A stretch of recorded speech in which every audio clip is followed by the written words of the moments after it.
Welcome to another episode of the Peak Potential Success Show. My name is Fong. I'm an entrepreneur, business strategist, real estate investor, speaker, and also a best-selling author. And every single day, I help others unlock the potentials and guide them to succeed.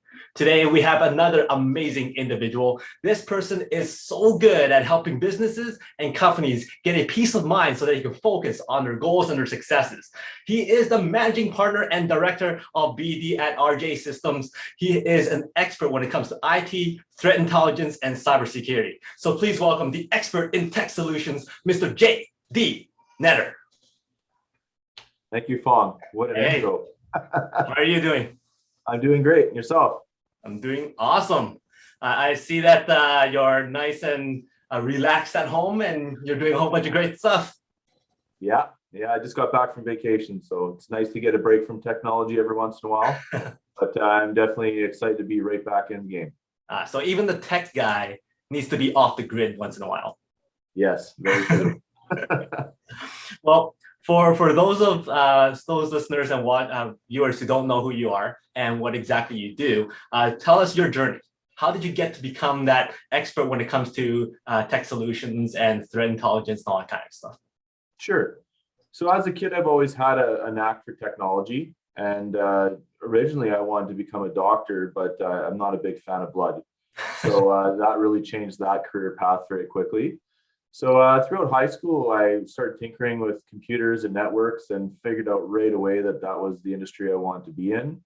I actually graduated college quite early, around 18 years of age. I was done just about 19. So I graduated college then and jumped right into the workforce.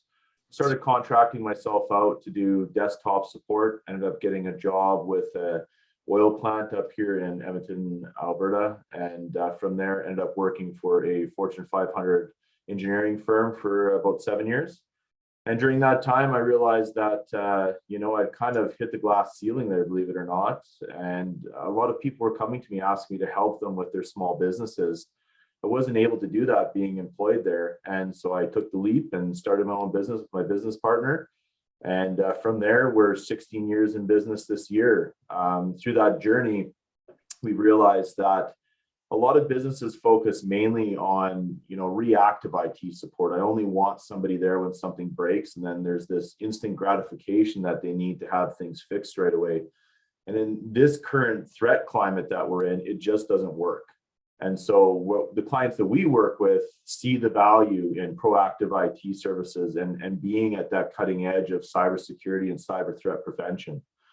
And so over the years, we've just developed systems, i.e. RJ Systems, to mitigate these threat attacks and also to make sure that businesses are utilizing technology to their competitive advantage. I think it's what are the 6 or 7 most dangerous words in business. We've always done it that way, right? And so when you're in the tech game, things change daily, never mind monthly or annually. And so always having a pulse on our clients' business and understanding how new technologies can help them not only stay secure, but get that competitive advantage against their competition out there. Mm-hmm. Well, you made a complete 180, 360, going from anything to do with humans with a doctor to completely something different with technology. So how was that transition like for you from becoming an entrepreneur versus staying in that job? It was a game changer. Honestly, it's very scary. And if anybody says, but I always thought about it this way, if you're not scared, you're not doing it right, especially if you're an entrepreneur, right? Because truthfully, what do we fear as humans? We fear failure. And if you're going to be an entrepreneur, you got to be able to fail time and time again, get back up and try something new until it works.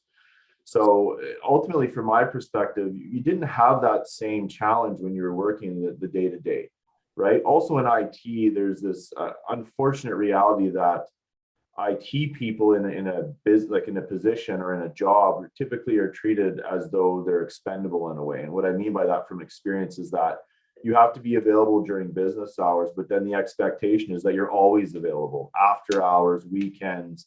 And you get a true amount of IT burnout when you're an IT employee. And I know it's a bit of generalization, but I'm sure anybody else who's in that field would agree with me right now.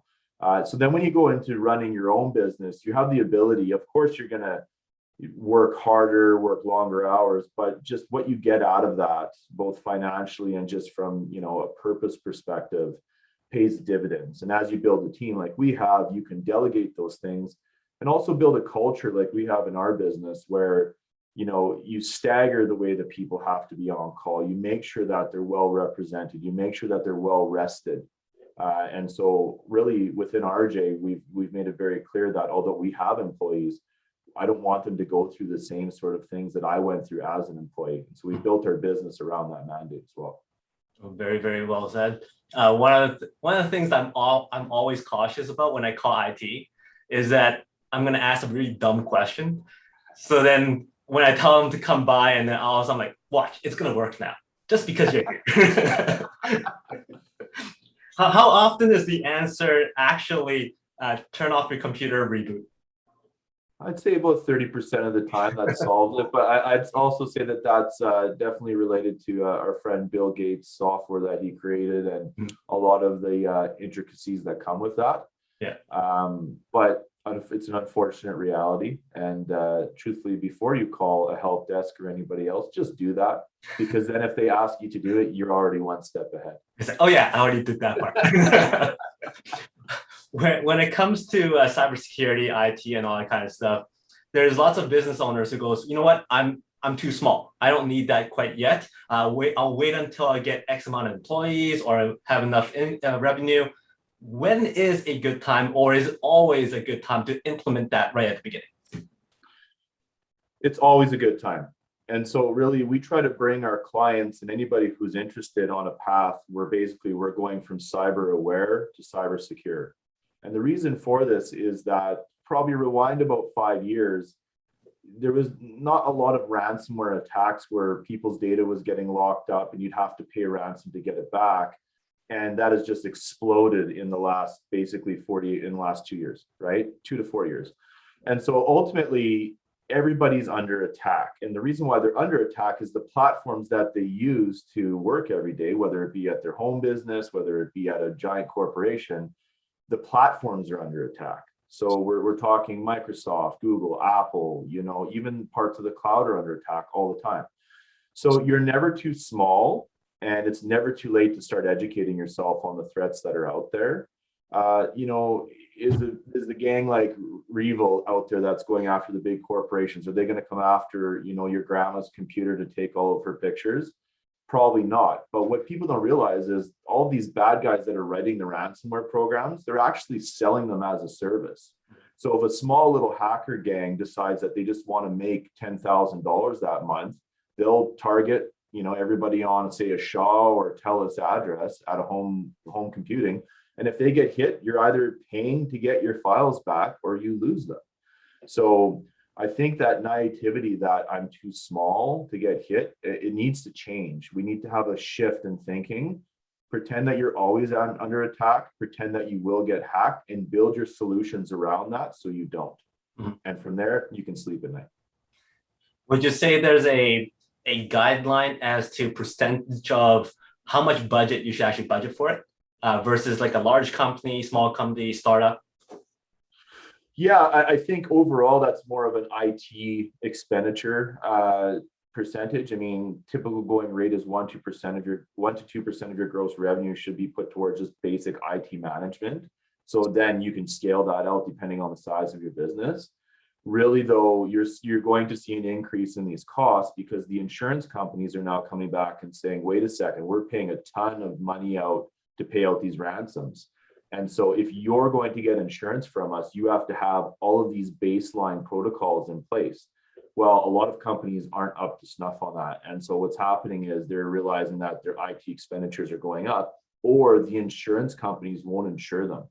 So, I feel for companies that have had tech debt, which we'll talk about in a second, but ultimately you're going to have to invest more in your business if you want to stay secure. And if you want the people that are protecting you, like insurance companies, to insure you. So now there's actually advantages of saving on insurances and your payments for insurance when you tell them, hey, I got these protocols in place or these systems in place. Absolutely. And it goes to this term tech debt. So in software development, tech debt has a different explanation or different definition. But from my perspective, when I'm talking to my clients, it's basically putting off investment in technology over the years. And then one day, whether it's a cyber incident, whether you're changing your line of business application, something happens and you have this huge cost. That's the interest in tech debt, right? Mm-hmm. So we want to constantly be proactive and looking at, it doesn't mean you have to be spending money all the time, but we need to see how your business is running, the threats that are coming in, and look, you might have to make an investment this year in this, so that you're ahead of the curve. And then 3 years from now, it's not this huge hit, whether it's a cyber attack or a huge investment in a new piece of software. Always having that pulse on the business is really, I think, where we add a lot of value to businesses, because we speak that language every day. Mm-hmm. And they can bring a business problem to us and we can talk geek, speak geek, and say, okay, here's the technical solution to it. Now, you mentioned at the very beginning about lots of people are thinking, you know what, I don't need to deal with this until it comes, which is what the general consensus about IT is. When I have a problem, I'll call for help.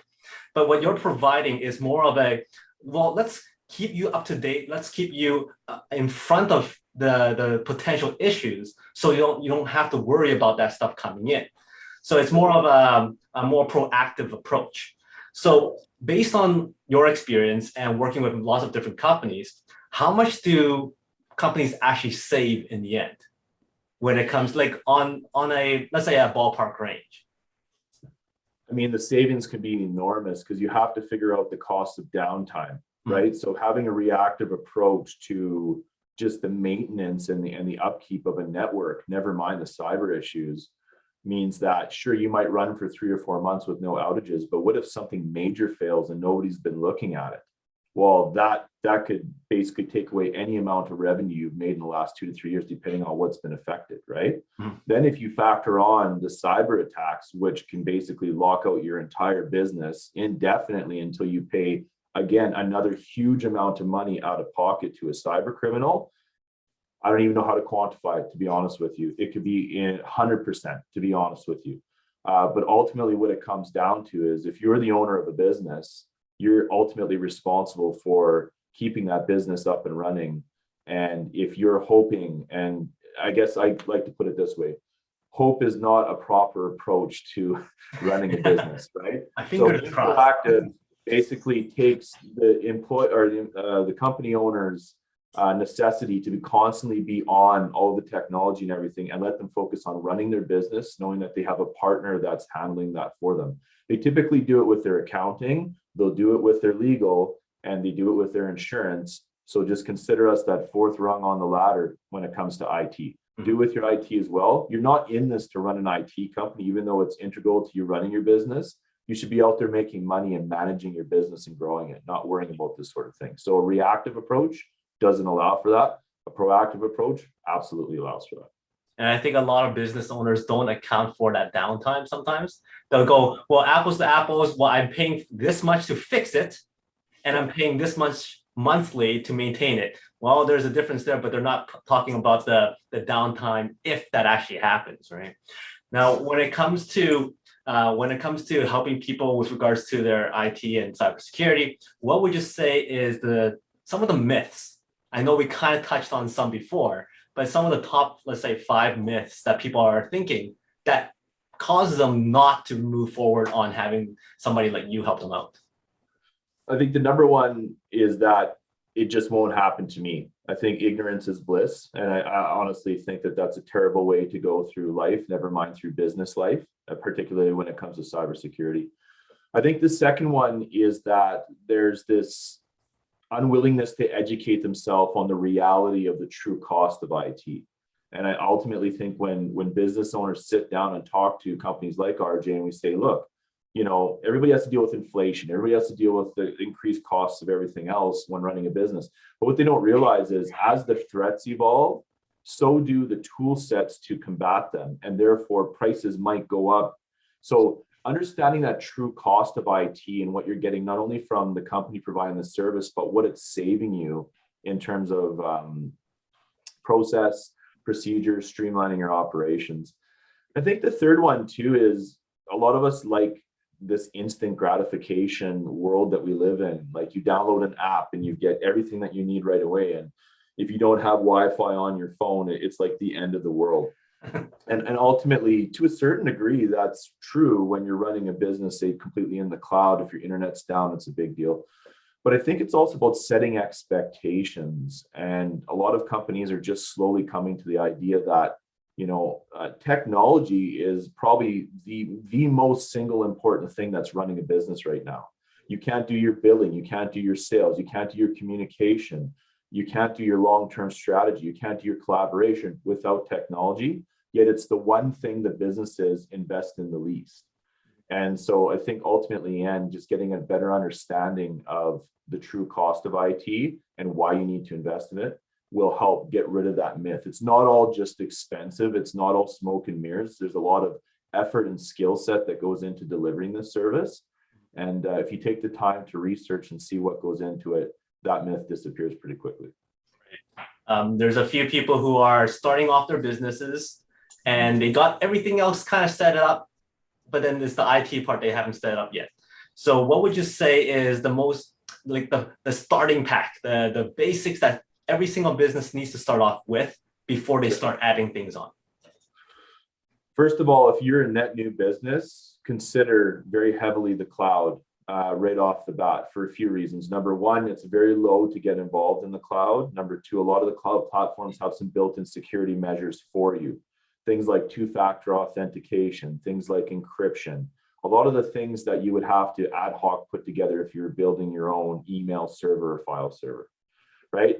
The second thing is just making sure that you take some cybersecurity training. Shameless plug, we provide it for free if anybody wants to take it, but there's a reason why we do that, right? Whether a prospect is a fit for us or not, that's my business karma. Like, look, if you understand how to spot the threats, you're already one step ahead of other people. So take the time, whether it's through RJ or somebody else, to educate yourself on the threats that are out there. Combination of having cloud computing, that education on the cyber threat aspect of things, and then putting together a little budget. If you're just starting out, don't try to get away without having any IT costs. You will have minimal if you just start off, maybe even bootstrap it yourself. But as soon as you feel like you're off to the races and you're running a legitimate business, get an IT company to come in and start doing some assessments with you. Where are you at risk? What is the plan for your business? And get an IT partner that will take you there. I think those three things are really the best things for startups. And this also applies to startups which only has that one person who's working there. Absolutely. Yeah. I mean, you are the business, right? So you're still a business. You still have to operate like a business. And we worked with a lot of startups that have grown quite well. And ultimately, I just try to say to them, like, don't think about where you are right now when it comes to technology. Where do you want to be in a year and how do we get there? So. Right. Now with technology, it moves so fast and so many changes come in on a daily basis, as you mentioned before. AI is a big thing. Yeah. So how do you see AI being incorporated into the whole cybersecurity and also IT? So a lot of the tools that we use actually have machine learning and AI built into them. And there's a reason for that. If my team had to constantly look at every log and every change that happened on a computer, I would need 3,000 times more people than I have right now. So the security vendors are getting very intelligent by using artificial intelligence to start detecting these things in real time and then remediation that comes from that.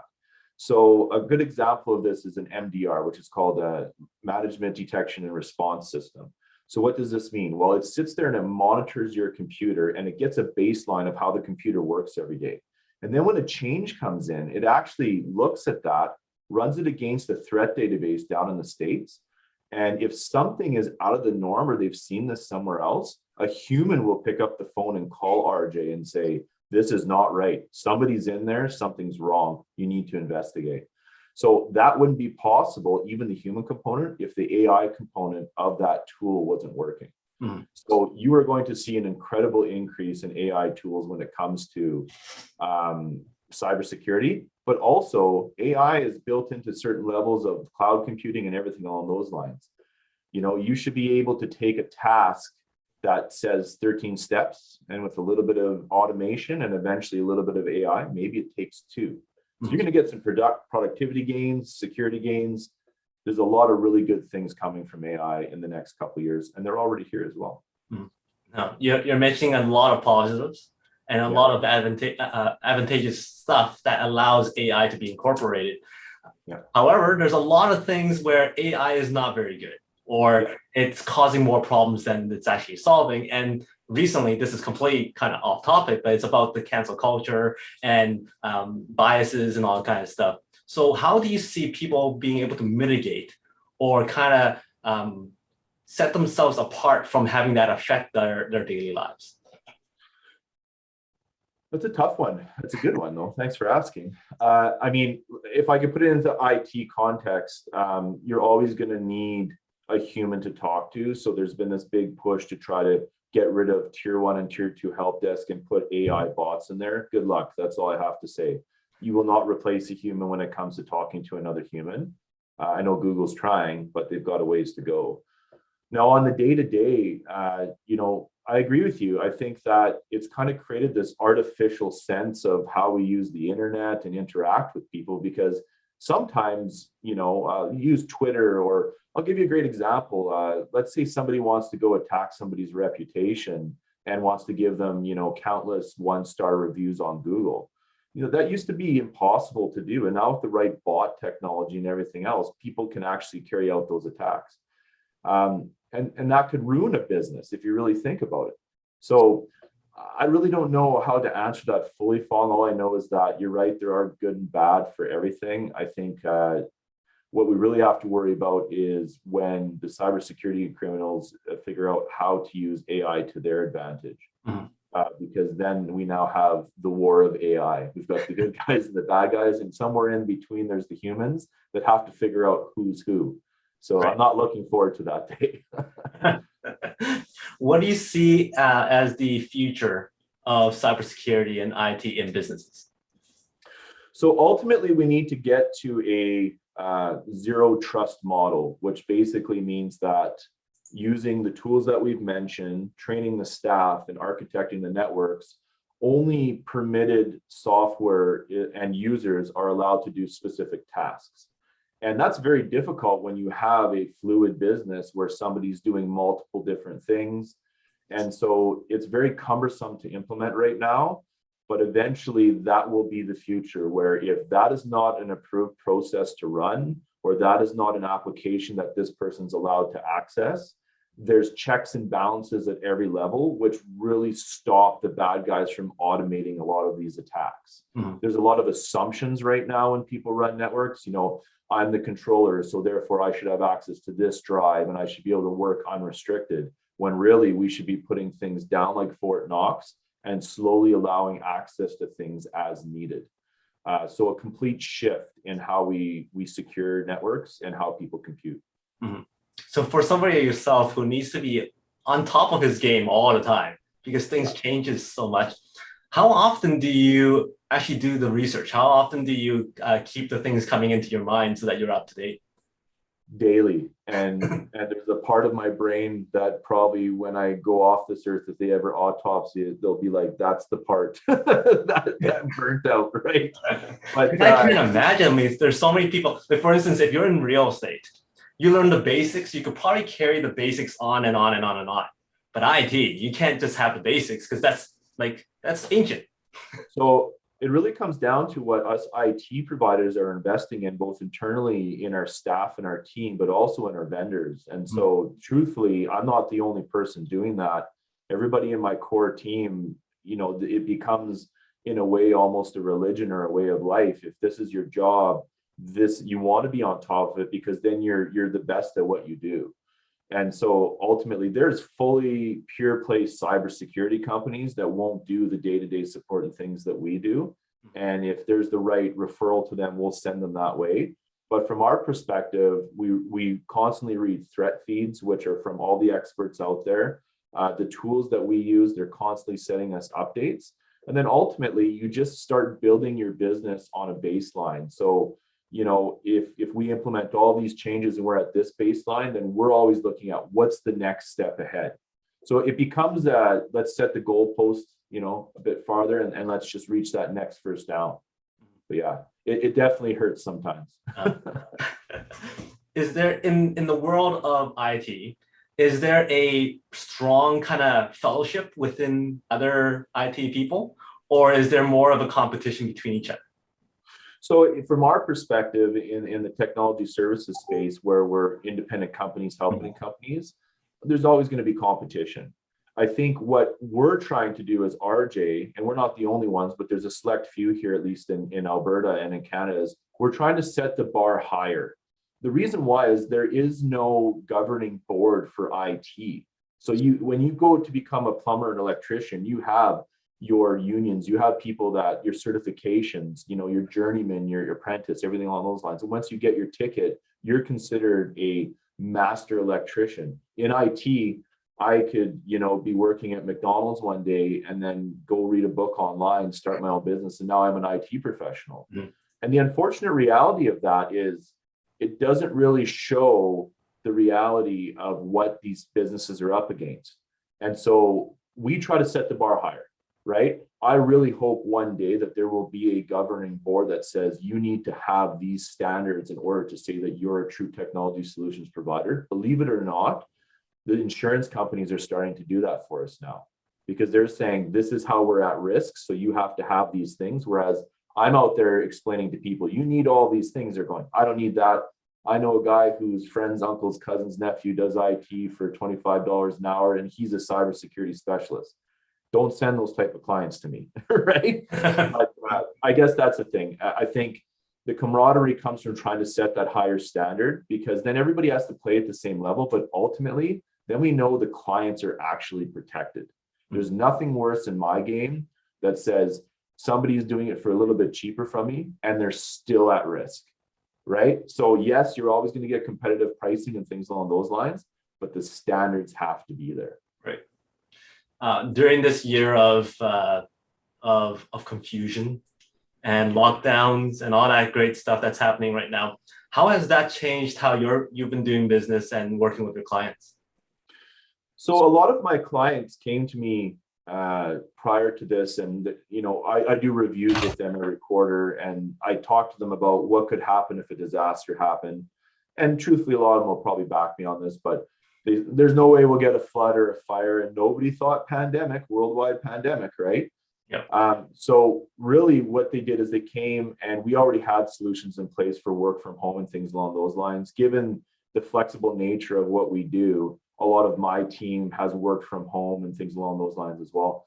So we implemented that for all of our clients right off the bat.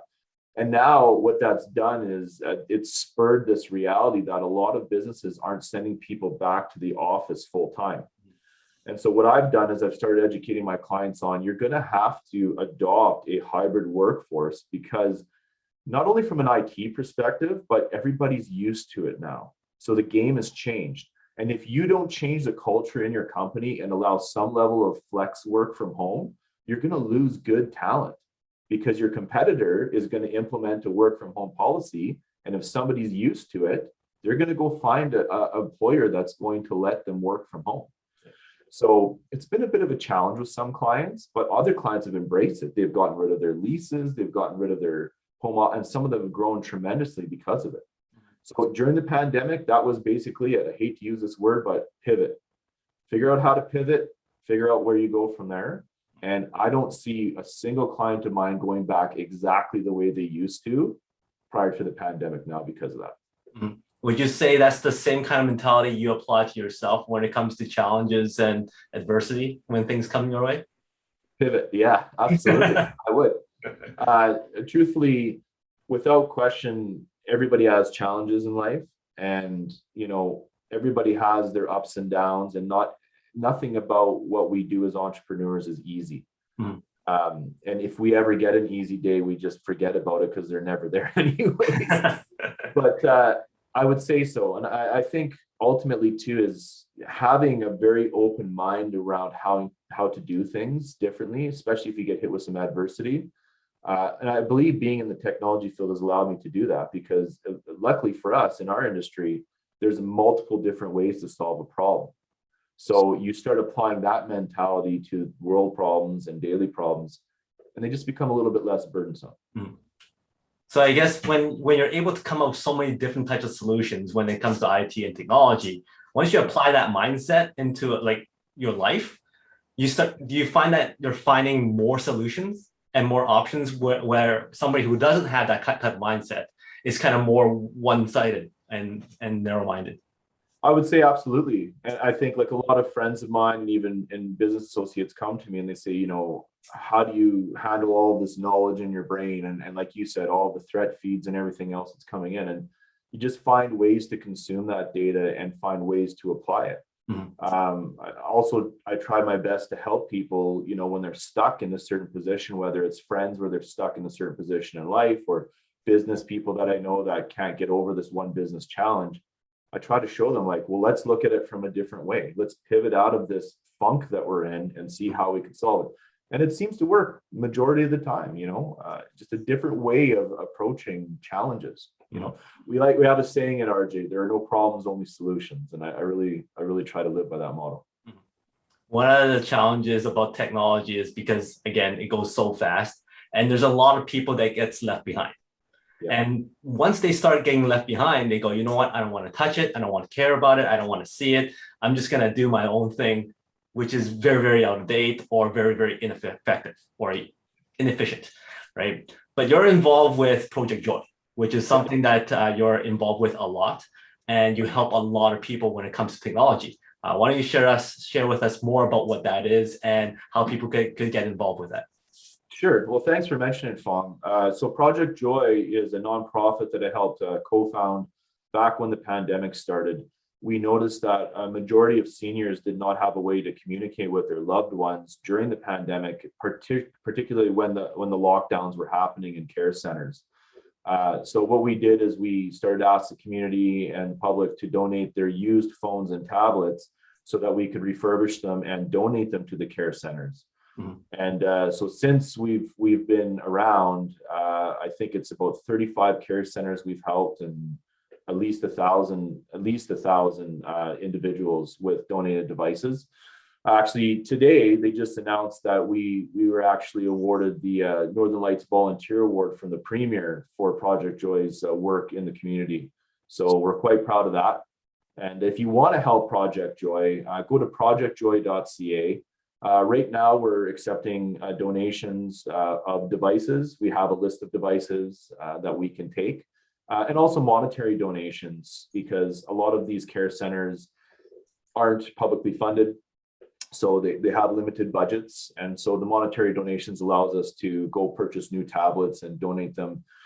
Even outside of the pandemic, one thing I'd like to mention is that that's a demographic of people that were forgotten when it comes to technology, typically because nobody wants to do tech support for the grandma and grandpa, right? But when we get to a care center or a palliative care or hospice scenario, the tablets actually acted as some first hellos for people that were stuck in the care centers, but also for some last goodbyes in the hospice. So it was quite a amazing thing to see what technology could do and to show the world that, you know, even seniors have a right to connect. And so we brought that demographic out of the dark, and I see bright things ahead for Project Joy. Outside of the pandemic, if you live in Alberta, there's a good 3 to 4 months where it's -30, -40, the snow is up above your head. You're not going to get to that care center to visit that loved one all the time. A simple phone or a tablet lets them communicate with you more often. They get to see your face. It's really a game changer. Well, first of all, congratulations on that recognition, and that's amazing stuff that you're doing. And so you do have a list of items that you do take. You're not taking everything, right? No. Unfortunately, as everybody's aware, with technology, it changes so quickly that typically 4 years and newer, whether it's an Android or an Apple device, we can take. But things that, you know, like are 10 years old, we can't use them. We do have a relationship with Electronic Recycling Association. So you'll see on our website places where we're doing tech drives where you can go drop off your devices. And if we can't use them, you can still donate them to the Electronic Recycling Association. If some other charity can use it, great. Or they'll also recycle them for you. Awesome. Now, during your current career, your life, and everything you've done so far, what would you say is, let's say, the best advice that you've ever gotten from anybody? Either it's your mentor, a friend, your parents, that's gotten you to where you are today? I would say in the early days of being an entrepreneur, particularly because I left a rather cushy job in IT, there were some very challenging times. And there was a lot of times where it would have been easier to go back to that job and have that guaranteed paycheck and everything else. And it was actually my father who said to me, he goes, just when it's the toughest is when you're about to do the best. Mm-hmm. And so there was a couple times when I was, ready to throw in the towel, and I changed my mentality, started manifesting some things in my mind, like it's going to get better. I know it's the hardest now. And ironically enough, that's when things got good. Mm-hmm. So I would say to people, just when you think you're at the brink of giving up as an entrepreneur, just go that one extra day and continuously figure out how to be better, and you will get better, and things will get better, and you will do well. Mm-hmm. Don't quit. Even if I have a lot of friends that are trying to start businesses during COVID, even if you got to take a job to pay the bills, if your passion is to be an entrepreneur, don't quit. Find a way to make it work.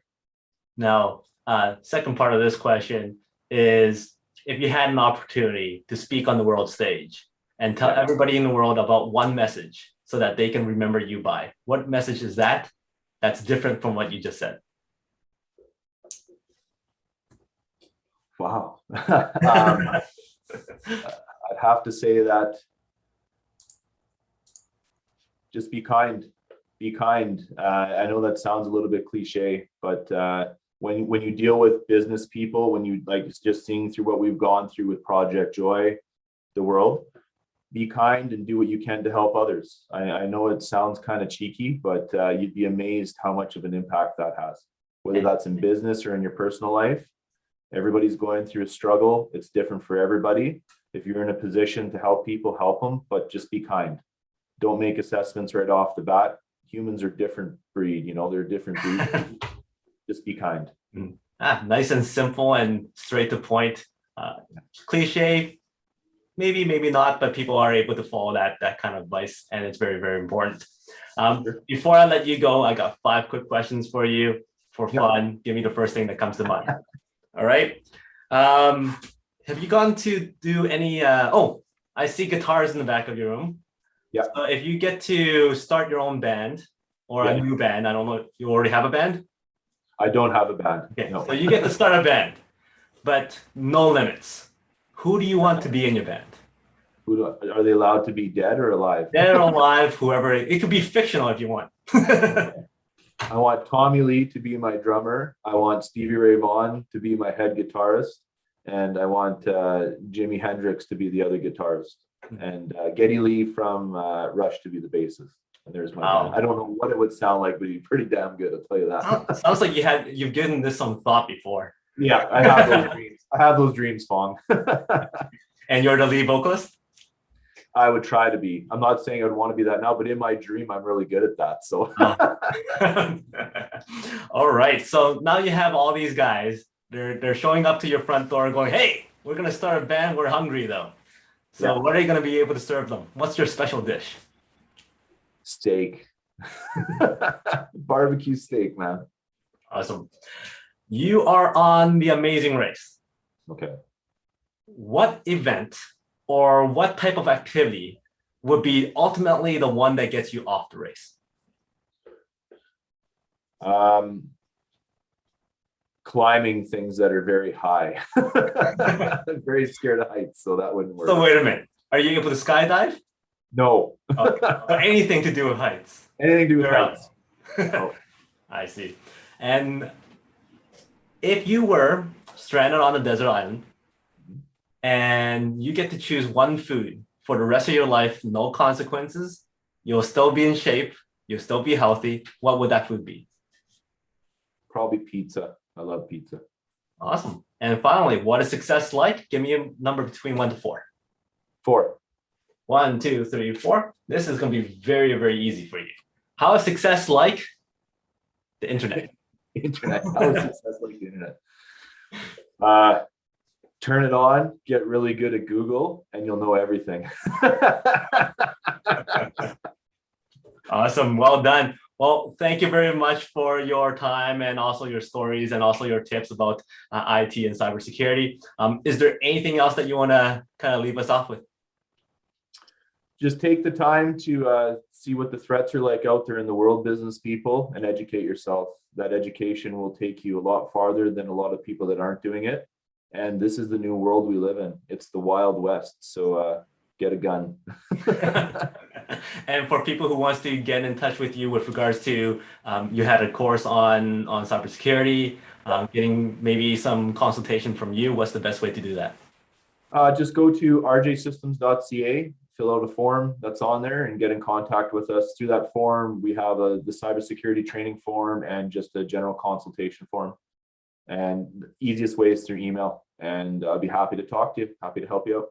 Great. Awesome. Thank you very much. So for everybody, make sure you get in touch with JD here. I'm sure he's able to help you out with whatever questions you have. And until next time, he is JD. My name is Fong. Until next time, today is the day to unlock your peak potential. We'll see you later.